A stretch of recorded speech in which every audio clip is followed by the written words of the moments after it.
সেপ্টেম্বরে বাংলাদেশের মাটিতে বসছে নারীদের টি-20 বিশ্বকাপ। আসরের সবগুলো ম্যাচ হবে মিরপুর শেরেবাংলা ক্রিকেট স্টেডিয়াম ও সিলেট ইন্টারন্যাশনাল ক্রিকেট স্টেডিয়ামে।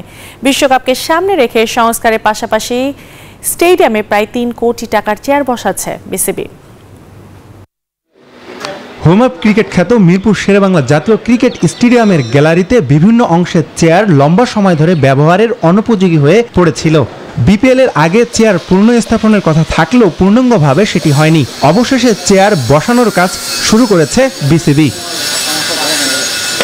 বিভিন্ন অংশের গ্যালারিতে নতুন করে বসানো হচ্ছে প্রায় 7,500 চেয়ার। এতে খরচ হচ্ছে প্রায় 3 কোটি টাকা।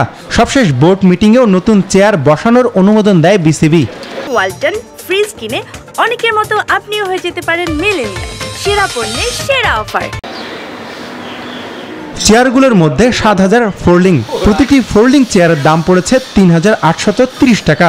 সব মিলিয়ে এখানে খরচ 2,68,10,000 টাকা। পূর্ব গ্যালারিতে বসবে 260 ফিক্সড চেয়ার। প্রতিটির মূল্য 1,550 টাকা। এছাড়াও 92টি ফ্রেম স্ট্রাকচার নেওয়া হয়েছে, যার প্রতিটির মূল্য 2,740 টাকা করে, যার খরচ হচ্ছে 6,56,000 টাকা। সব মিলিয়ে শুধু চেয়ার কেনা বাবদ খরচ গড়াবে প্রায় 3 কোটি টাকা। চেয়ার ছাড়াও শেরবাংলায় বসবে নতুন জায়ান্ট স্ক্রিন। সেপ্টেম্বরে বাংলাদেশের মাটিতে বসবে নারীদের টি-20 বিশ্বকাপের নবম আসর।